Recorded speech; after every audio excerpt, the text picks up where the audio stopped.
right, guys. Welcome to the stream. We're going to do a new series. It's called our interview series. And with us, we got Ryan Burns. And we're going to go over the Kippers Melee tournament that was in Nanaimo, BC. It was a 100-person tournament. And Ryan placed fourth with his Dark Angels. So we're going to jump right into it. So all right. So in the tournament, it was a 5-round tournament. We played all out of the GW tournament companion. We played mission B, C, and G on GW layout 1. And then we also played battle O and L on layout 4. I don't know about you, Ryan. I preferred layout 1. What about you? Yeah, I think layout 4. If you get around on the edges there, you can get some pretty solid shooting lanes. Yeah. Yeah. And we both play pretty heavy combat armies. You definitely have some more shooting than I do, but combat is a bit of our thing. So, yeah, table 1 was really good for us. All right. The placings in the tournament, I just want to give a big shout out to Jordan Salomon, who went 5-0. There was actually 3 players that went undefeated, himself, Donald Plummer, and Brendan McKenzie. Donald Plummer playing Tau, and Brendan McKenzie playing Sisters of Battle. Ryan did place 4th, and then we also had 2 other teammates, Chris Powell placing 5th, and Miles Scott placing 6th. A good spread of armies there in the finals. I mean, we got Orcs, we got Tau, Sisters of Battle, which is crazy. Given like a few weeks ago, they were really down in the dumps. Dark Angels, Demons, a couple Eldar, a couple Tau actually, and then one other Marine player. And then JT McDowell with his Yunari list. I know it's not full Eldar, but it's a off breed of it, but it's a good list as well. So yeah, just big shout out to Jordan and Donald. Donald Plummer actually got the golden ticket, so this was a qualifier event for the GW World Finals. He did get the golden ticket based on a combination of his sportsman and army, like the hobby skills, as well as his placings. And then Kaz, a good friend of the channel, Kaz Paints. He also got best army painted. Clayton Tate, who actually I drove over with, who had a massive Stampa, great model. He got favorite painted. And then Shane from our team, as well as Cody Jensen, they tied for sportsmanship. So yeah, good all around placings. All right. So Ryan, who are you? This is your list, and why do you play Dark Angels? Yeah, I guess before we go here, I think it's just worth mentioning tiebreakers for first place and whatnot were strength of schedule. Then second was score, and then third was battle points, right? Is that correct? I believe so. Yeah. Yeah. So this is my list. It's I think it's pretty standard for competitive Dark Angel lists as far as they go right now. You have the big brick of aggressors, which can put out a plethora of shots with the Apothecary Biologist and the Bolter Discipline. Into an oath target in Dev Doctrine, it is taking down pretty much anything it shoots. I have Azrael with the Hellblasters. For the CP generation, the Shoot on Death, which I know you love, Mike. Yep. It's just a solid, fire support squad with a little bit extra range, right? So it can kind of start in my deployment zone. And then the Deathwing Knights, which are probably if not one of the most durable melee units in the game. And so when it gets in position and it's not dying, and it's melee output with Lance and an extra, AP on the charge is pretty decent because each knight has 4 attacks at -1/3 damage, so they hit hard. They are chunky boys, and 4 wounds each, and then you've got the captain with them, which is giving you free strat, right? And then also Reroll charges. reroll charges, which is pretty nice. Especially, I know you like to rapid ingress them and get them into position, and then put them on advance and charge. What is that? Assault doctrine. Is that the assault doctrine? Assault doctrine. So they are scary. So yeah, it's really matchup dependent, right? You know, if you know, for example, against orcs that are just looking to get in your face turn 1, they'll start on the board. But against other sneaky armies that might be hanging back a little more, I'll put them in reserve or deep strike. And Armor of Contempt must be your friend against a number of armies. Yeah, I mean, I think being able to put them into assault every turn, and then use the free strat on the lance and the extra AP. That's, I think, more in line with what I like to spend my CP on. Because typically when especially if I rapid ingress them, I can kind of choose where I want them on the board, limit the number of shots coming in, and then, you know, I take out their biggest threat, and then the shooting that's coming back is not really as concerning for me. So I know we were having a lot of conversation before you went to the event, and then in our video that we did before the event, where we picked you to go far. I know you were choosing between the Predator and Whirlwind, and what was the other choice? Was the Land Raider? Land Raider, Redeemer, and doing something else with those extra points. No pressure. I definitely didn't think I was going to go undefeated. I thought I could go 4-1 if I lost early, or 3-2 if I ran into some pretty tough matchups. And I thought my round 4 matchup was going to knock me down, which we'll get into a little later. But you know, I was kind of humming and hawing about having a delivery method for the aggressors. But with the Deathwing Knights being, you know, my primary piece and kind of being able to zone the middle of the board, I figured I could kind of keep people a little more in range of that squad if I reserved them and then had them come on from the side of the board. Nice. There are some missions where it worked. Other ones, like my final mission against Jordan, he did a great job of just zoning the outside, so they really didn't have a place to come in. So it was a tough kind of toss up, but you know, the Deathwing Knights plus the Whirlwind with the indirect and the Predator actually having some decent shooting. I chose to go this route. I find aggressors are.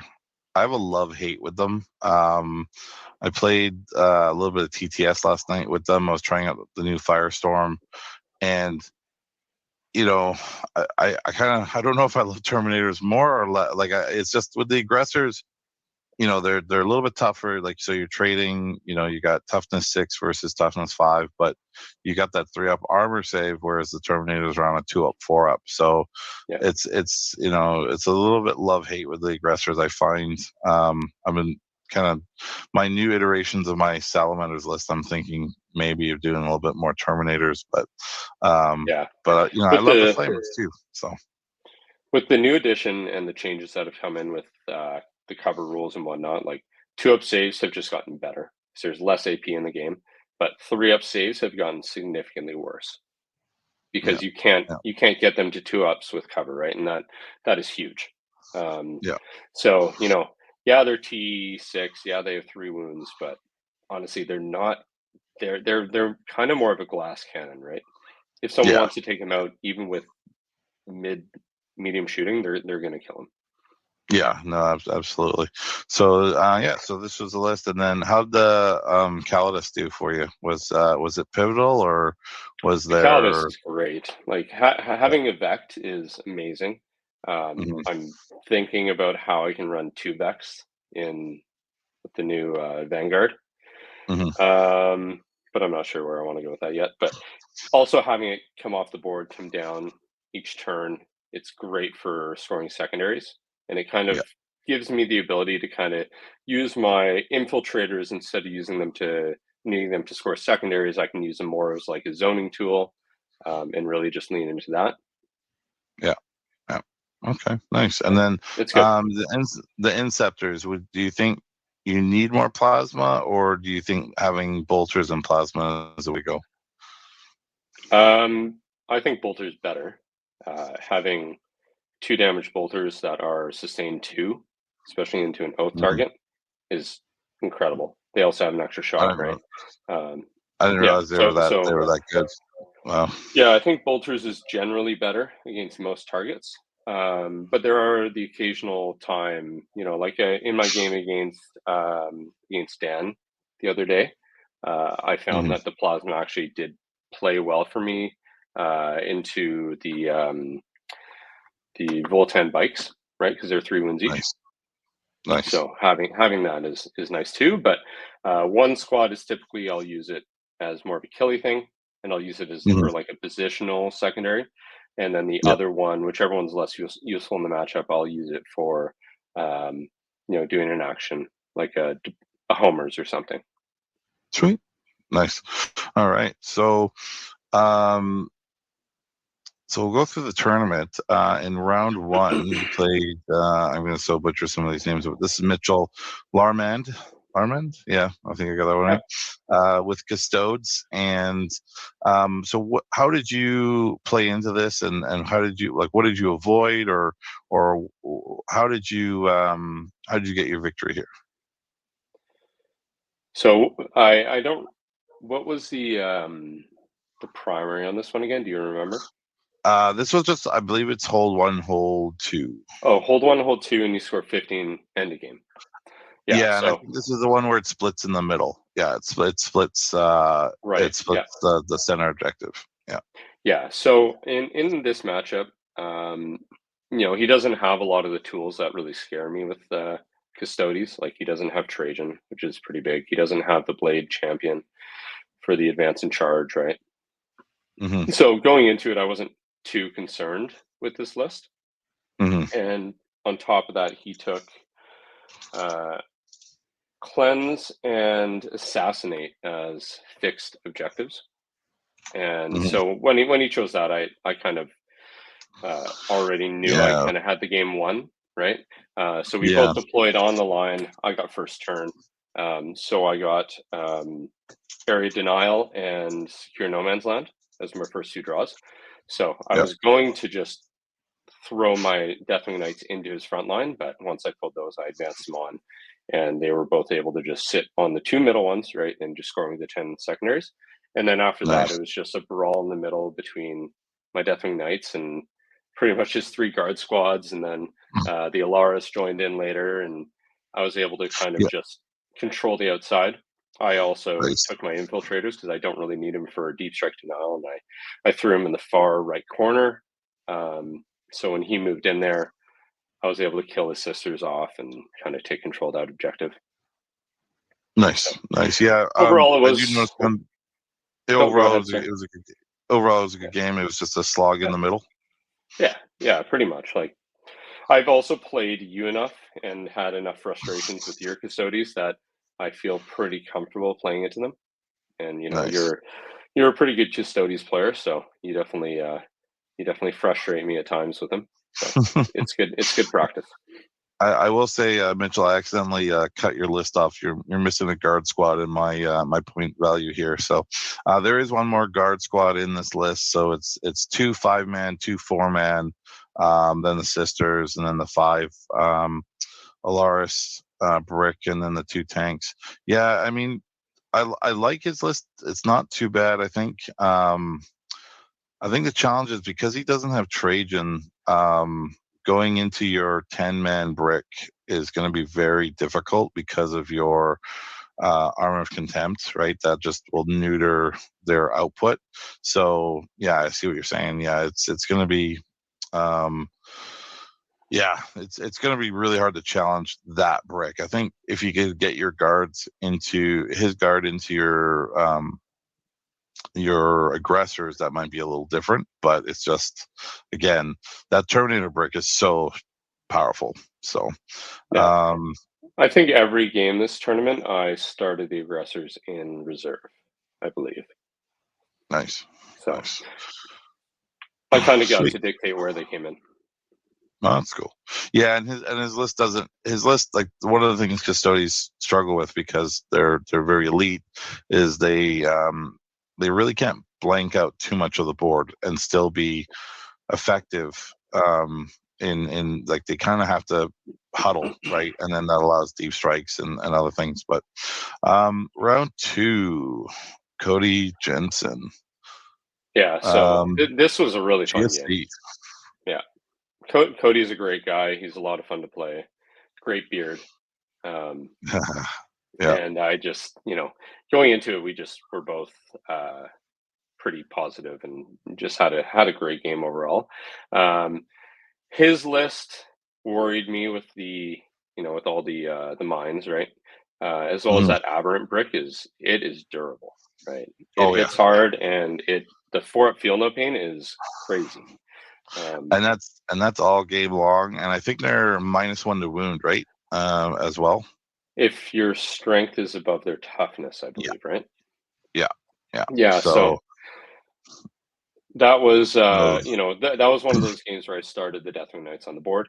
I lined up my front with the Deathwing Knights. I think this one was uh, it was the corner deployment, right? It was from one yeah, corner to the center of the long edge, I yeah. believe. And so I kind of castled near my home objective, and I had one squad of infiltrators in the front. This is the one where you generate new objectives. You can make Yes, them exactly within 9 outside of 6. So infiltrators in the front, infiltrators in the back, tanks in the back, uh, hellblasters in the middle, Deathwing Knights in a line at the front. So he he crashed he got first turn. He forward deployed the aberrants right in my face. Same with a squad of gene sealers, and he crashed them both into my army. The gene sealers tried to go after an infiltrator squad. Their output is not that great. So I was able to just didn't I think I took one casualty and I killed 3 back, and I wiped it the next turn. But with his aberrants, I think he took down 3 Deathwing Knights, oh wow, and then yeah, the turn where I returned, where I punched back, I took that squad out. yeah. Being 4 wounds is very, like, especially with most of the melee output in the game. Armies do have access to 3 damage. It's a little bit limited, depending on the AP. Like, you don't see a lot of Yeah, 3 damage high AP, right? So it's usually 3 damage low AP, or 2 AP, 2 damage. So going into those 4 Terminator wound guys, it's hard to remove them. And then, yeah, but I mean, with you -1 damage. clap back. Yeah. Oh yeah, with Yeah, -1 damage, yeah, it's huge. And then, yeah, the gene stealers, I find, it's Tyranids. You can run them with a Broodlord. I would have to look up GSC if you can run them with a Broodlord. I would imagine or it's not a Broodlord, a Patriarch. I imagine you could probably do the same. They probably are very similar, because I know in hmm the NIDS book, that's how you get the most out of them, is that, because you get devastating yeah, wounds. But yeah, fairly standard GSC list. yeah, Abominant with, or sorry, Abominant with the big boys, and 2 Ridge Runner mortars. So that's just going to give yeah. them, is that +1, or is that +1 to uh hit, right? yeah, +1 to hit whatever they hit. So all right. Yeah, no, Yeah, and the way you played it is perfect, right? You just, yeah, those infiltrators are so powerful against GSC, that, because you can basically just screen like the whole board, and they really can't yeah. drop to where they want to get to. So Well, yeah, to no, start out, I was able to pretty much maintain over a quarter of the board with my army. So he wasn't able to yeah, come in and touch any of my squishy stuff. He was able to go after the Deathwing Knights, but like even with the bonds into them, although I spiked the save roll, he killed 2. And then I was able to just clap back really hard with the aggressors and the Hellblasters and whatnot. And then when he dropped his blips, I had the assassin and I had the 2 Inceptor squads to just clear them. So I think he put 4 squads back into there, but none of them mhm. came down. because I cleared every blip, and Oh, by then nice. it's I just took control of the game. Wicked. All right. So round 3, Sunny Govis, playing Tau.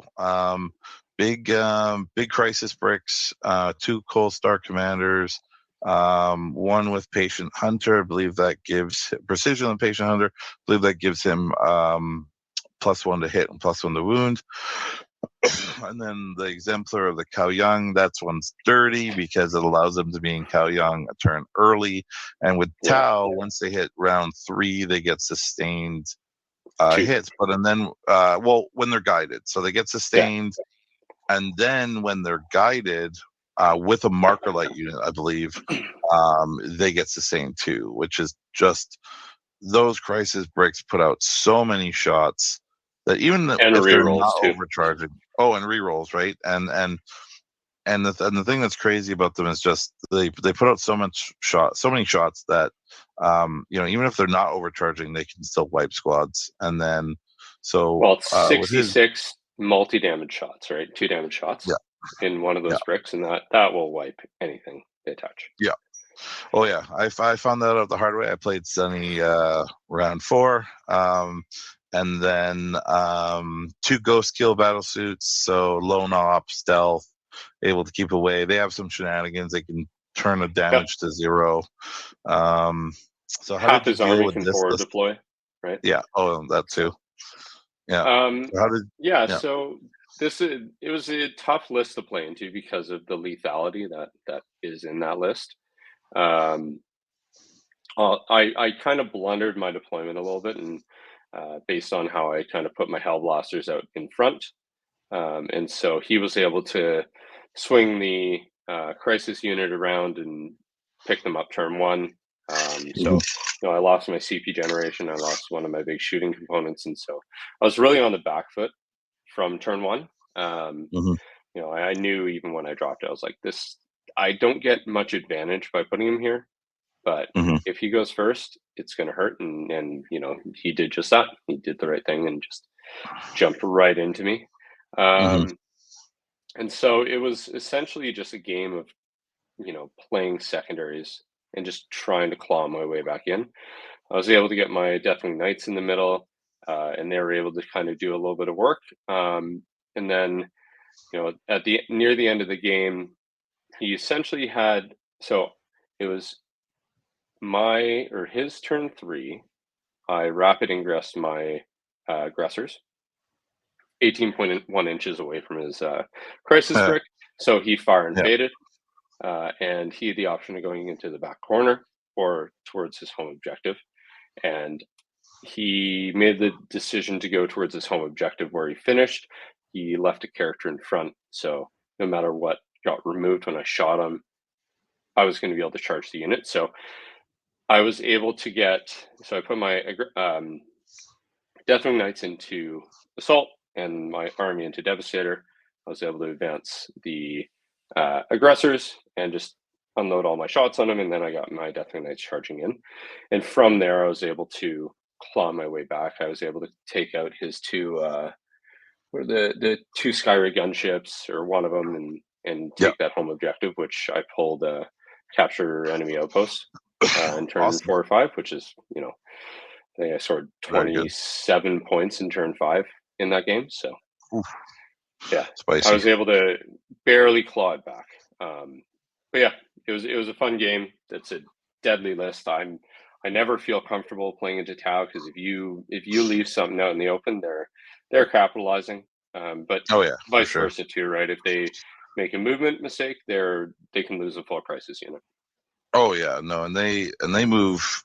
They move fast and they move far, and they, especially with 18 inches. Crazy. Yeah, 18 inches. Move 18, shoot 18, and then fire and fade for 2 CP. 12? No, was it 12 inches? I think they get to. Yeah, normal move, right? But yeah, those Tetras, he did a great job of. He always had a unit to spot for him, and those Tetras are great at spotting, right? Because when they spot, they give marker light as well. Yeah, yeah. Those So are very, very, very powerful. And all right, so round 4, Brian Hapernick. So he's playing CSM. We had many conversations on the Saturday night about how to play this list if people got it, because it's got 3 big blocks of accursed cultists and what was it? 4 dark communes, other cultists, Terminator Squad, bikers, Forge Fiend, and then some blue scribes for some action monkeys. But yeah, so I know this was, I think, in just a your quick head note. a scary list, but when you played it, it yeah. wasn't too bad for you. Yeah. Brian's Brian's name is spelled with an I. Just throwing that out there, just making sure we have it correctly. No worries. I thought I looked at it on BCP, but yeah. Well, I'll apologize if it is, but we'll figure that out after. Oh yeah. And speaking of Brian, based on how badly I beat Cody, he decided to call me Brian the rest of the tournament. just you know how it is Nice. with Brian and Ryan. So yeah. So yeah, this list is scary, right? Those Curse Occultists are just so durable, right? Because they have that exactly what they need. They have a 3 wound, like 5 or 6 3 wound models. They have 16 1 wound models. They have characters. When they're within 6 inches of Abaddon, they have a 4 up invuln. They have a 5 up Feel No Pain. I want to say. Or is it 4 up? I thought it was Or 6 yeah, up? I think it's a 5. 5 up? Yeah, 5 or 5 6. Up. 5 up. Yeah. I think it's a 5 up. So yeah, like you need to, and Andy brings back D3, or no, one of the big guys, or D3 little guys. Is that correct? Wow. Or just 3 little guys. All I know is they're very hard. Yeah, all I know is they're very hard to kill. Yeah. So luckily in this matchup, I was able to get turn 1. If I didn't, or first turn, if I didn't get first turn, this would be a very different outcome, I believe. So with first turn, I was able to barely move my Hellblasters out and just get just within 24 inches of one of those squads. And I just unloaded everything I had, made it my own target, and I took it down to 3 models. And then on his counterpunch, he used Advance and Charge on all his units, brought Abaddon in, and he brought one of the Accursed Cultist units in, and he moved it within 9 inches of my Hellblaster, so I was able to use just moving D6. I rolled a 4, so I was able to get them out of charge range. And so then he went into my Deathwing Knights, and wasn't able to get very many cultists in because of the distance of the charge. And so I was able to clap back after he killed, I think, 2 Deathwing Knights, and I wiped Abaddon's entire squad, and then I finished off the squad I shot round 1, and I wiped it.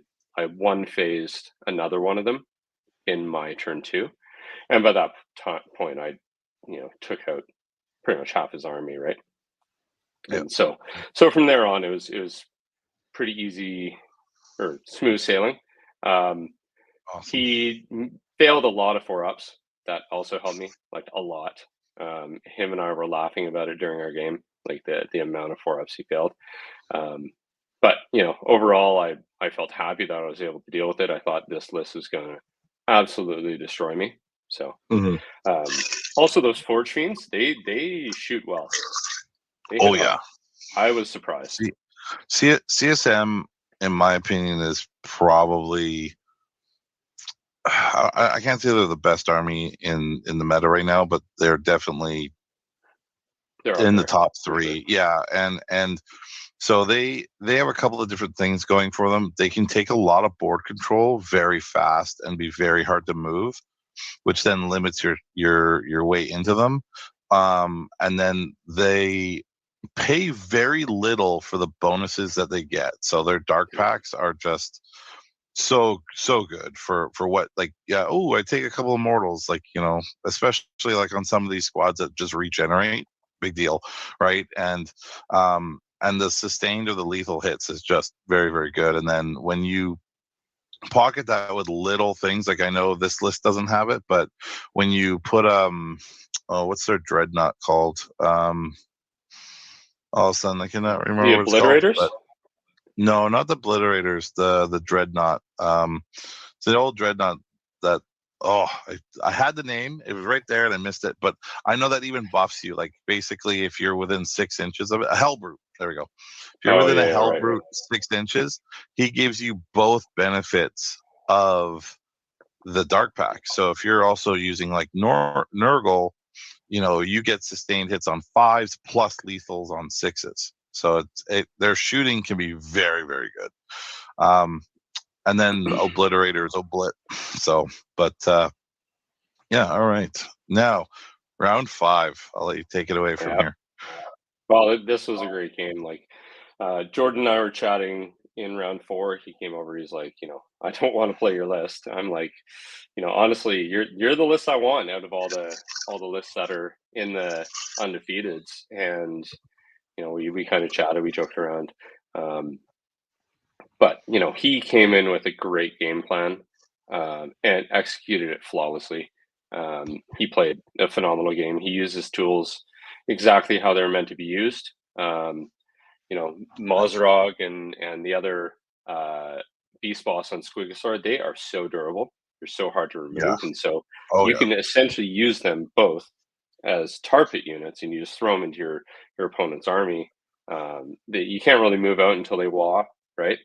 If you move out too early, then they can just wrap around you because they have an incredible amount of movement. And lots of bodies, tons of bodies. And so I think I got first turn, or I went first, which I didn't want. I wanted to go second. And so I wasn't able to get much in my turn 1, and it also impacts your scoring, right? So he wad turn 2. I did a great job of protecting my castle. So I had my Deathwing Knights in front, just off centerboard. I had infiltrators bubble wrapping on the 2 sides, so he can have the infiltrators, right?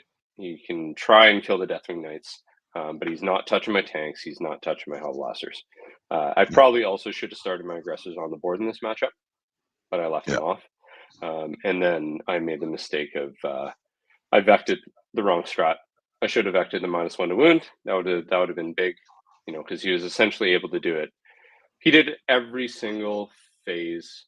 So my shooting, my fight phase, his fight phase. So Wow. that was huge. It just made it so I couldn't remove his scoring units fast enough, and he was just able to just pin me, and I wasn't able to break out of really take board control fast enough.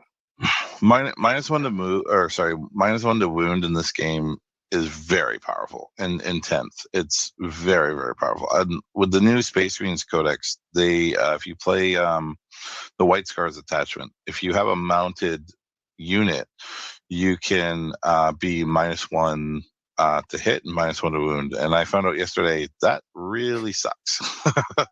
So it's it's hard to remove the space. What are they? The wolf.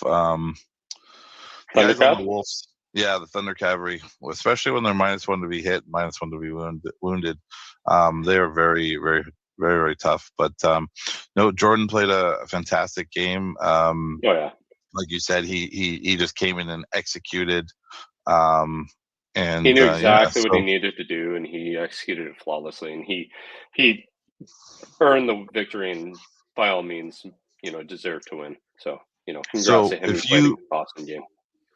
So if you had to start the game over, but you still had the same first turn, other than you think one of the big differences was just having the aggressors on the board would make a big difference? So having them on the board, so that would have helped just in terms of turn 1 being able to, turn 2 being able to take a little bit more off the board before his wall really crashed into me. And just vecting -1 to wound, and just making it so that any unit that I targeted, I could remove. I'd be able to whittle down his army a lot quicker. and then I could be a little more aggressive with my Deathwing Knights. Yep. So yeah, but Awesome. as you've seen, like in the MetaWatch article, orcs are in a good spot. They have a lot of bodies and they're hard to take down, Hard. and they're Yeah, surprisingly durable. And they've got high toughness. they have anti-vehicle, anti-monster 4 up on a lot of their stuff, which is huge. Oh yeah. So, Oh yeah. yeah. Massive. Yeah. So just your thoughts on the overall tournament. Is there anything in your list? Now I know this is going to be changing just because we have a new Marines book, but like if we were to replay the tournament, are you thinking the Reaper and the Whirlwind were the choice, or do you think maybe the Land Raider? Or so, what's your thought on the tournament as far as your list goes? The indirect is, I would find a way of maybe getting a second Whirlwind in there somehow. Yep. Um, Yep.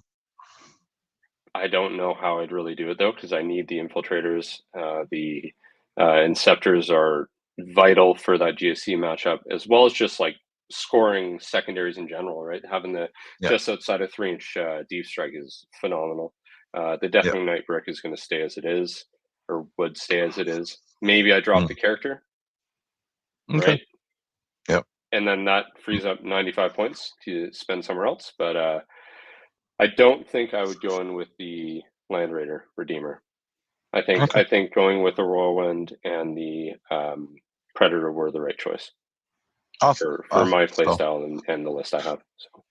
so going into the new book, which I do have right here, what are you thinking? Like your take your army, and I know you're not going to be playing Dark Angels.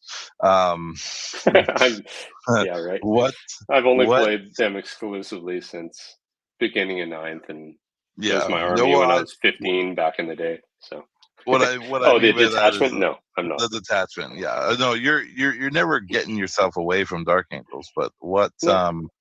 what detachment are you thinking of leaning into? I know the obvious one people would say would probably be the first company task force, but I don't think it suits you. Do you think you'll stay with No. Gladius, or which one are you So, thinking? first company task force is garbage. Just Yeah. we'll get that out of the way. Yeah. Gladius is still great, right? It gives you all the good rules in the game, right? You have advance and charge, you have fallback, shoot and charge, you have advance, you give your all your guns assault, you have your exploding fives, right? It has a lot of really great things. Mm-hmm. The Vanguard is looking more and more appealing. Mm-hmm. Just being able to infiltrate, the strats in that one are great. They're defensive too. And I think with the way I want to be playing, I'm going to have a lot of kind of cagey units. Also, Yep. just being able to move, what is it, D6 inches when you're charged is Yep. phenomenal, right? So, Is it D6 or is it?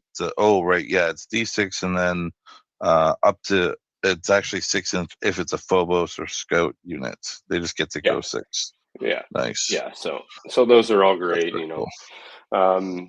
But the other one that I'm thinking of is the Firestorm, Mm-hmm. Assault whatchamacallit? force. Yeah, Assault assault force. force. Yep. So if you're within 12 inches, right, you get an extra strength, correct? Yeah. So Yeah. yeah, if you're shooting, so I found this out. It's not everything. I wish it was everything. God, that'd be so awesome. But no, it's only ranged weapons. So basically, ranged weapons get assault, and Mhm. every time an attack is made with a weapon, each time attack is made with a weapon targets a unit within 12, adds 1 strength to the characteristic of that attack. So range weapons, basically. Yeah. So yeah, so your flamers go up. If you're running Inferno squads, they're going to be strength 6. So that's spicy. Yeah, I'm Glass trying to going to be find a strength way 5. to run it without any flamers. Yeah, I don't no, I even don't that think way is flamers are spicy. needed for them either, right? You know what I mean? You get Yep. +1 to wound in the fight phase, so that works for my Deathwing Knights. Yep. If you're shooting them outside of 12, they get. Oh no, not for this one. Never mind. That's the other one. But 2 CP for whatever the strat is for the dev wounds is quite expensive, and I'm Well, not that going to go one, out and spend $300 on 18 aggressors and 2 more Gravis captains and paint them all up, because I don't think that, honestly, I don't think that's saying a battle tactic. I think when they do the balance, they'll kind of change that, because as a battle tactic, being able to do it for free is just crazy. Yeah, and so one of the things that does tone it down is that if the aggressors were 2d6 like they were in ninth, oh my god, that would be crazy, right? But they're only d6, d6 plus one, I think. Yeah. And so you're looking at a maximum of 66. I mean, you should probably get 6 through if it doesn't spike. Even if you put it on the Infernus squad, that's 10d6, so it's a little better. But then are you going to put a captain with them? Probably. Well, with the aggressors, you have full rerolls, right? So you're just going to fish. Yeah. Right? Yeah. So, yeah. So you get what, 18 plus 6 shots through, right? Yeah. And then the one spicy one. The one spicy thing about this detachment is it really likes you to use transports.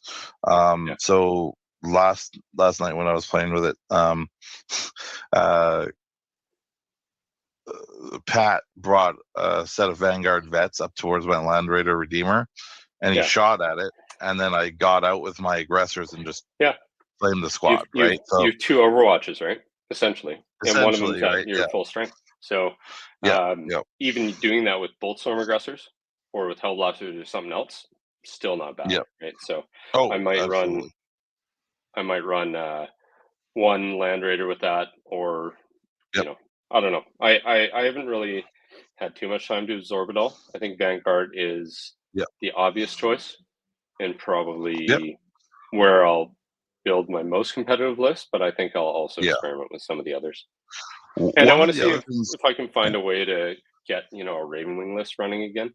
That was the most fun I had in 9th, is when, I had my 2 planes and my, 9 attack bikes and, 12 multi-melts in my list. That was fun. I know that list hurt, but it was essentially going out to table my opponent. Yeah, the one interesting thing that this one does have, the Firestorm Assault Force, and it's limited to, and I didn't even think this was a keyword until I saw the book, Tacticus model, which are like normal Marines, Hellblasters, all of those. It's essentially primers and normal Marines. Exactly. They're, if you put a captain or a leader with them, and you take this, it's called Champion of Humanity. It basically gives you Trajan's abilities, so they cannot be slowed down, they cannot be modified in any way. The really interesting thing with that is it's only 10 points. Oh yeah, it is very, very cheap. So good. Yeah. I mean, also works on Blade Guard. Is there also Tacticus? So in my new list that I've tweaked from last night, instead of running Adrax Athetone or Agitone with my Blade Champ or my Blade Guard, I'm running Judiciar with that enhancement. So then I get the fight first, and then also they're unmodifiable. So which is really, really, really cool. So awesome. So you're looking forward to Vanguard. So that's what's next for you. And then, like you said, you really want to get your Raven Guard going. But I really appreciate you coming on and teaching us about Dark Angels. We're going to wrap up the stream here, guys. But, please like, subscribe, all of those things. We're probably going to do a couple more interviews. Just bring different perspectives, different armies. And Brian, I'll let you take us out with anything you'd like to say or plug or anything. Well, we have our MTT GT, right? Here's in the mid-table coming up in mid-November, right? Yep. So Yep. I need to figure out a list before then, get it painted, because I definitely don't have It, everything painted that I want to run. it, So, it is true. Yeah, we do have the GT. We are sold out. There is a waiting list, but we're probably going to be having another event in the spring or end of winter, and yeah, then probably another one later in the year. And they're just going to keep getting bigger and better. So, yeah. thanks guys for watching, and yeah, we'll just end the stream there. Thanks guys.